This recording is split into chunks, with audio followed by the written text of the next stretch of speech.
Ассалаумағалейкум, құрметті көрермендер.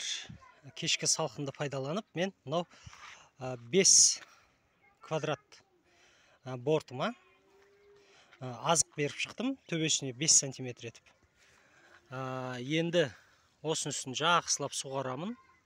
5 квадратқа менде осындай тачкадан 8 тачка көң кетті. Құрғаған. Мен бұны ешқандай жуған жоқпын, басқаған жоқпын.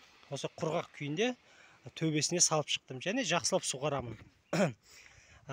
Көңді салып жатқанда екі не тауып алдым, жаңағы темірден жасалған.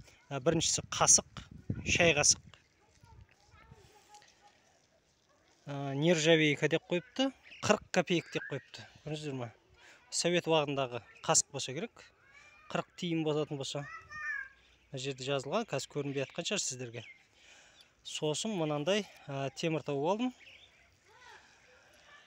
Комментарияға жазыңыздар, бұл темір не үшін керек?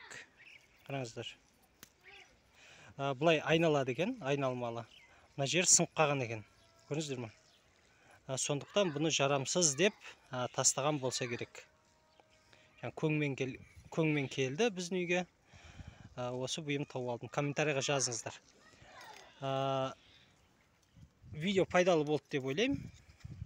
Квадратқа қанша кеткенін айтылды. Тамаша кеш. Шуалшандардың жағдайы өте жақсы. Біздің де жағдай жақсы. Баршаға рахмет. Осындай қолдау білдіріп, лайк басып, комментария жасап жатқандарыңызға рахмет. Каналымызда алыстамаңыздар. Пайдалы видеолар осы каналдан көресіздер. Биогумус жайында. Ендеше сау саламат болыңыздар.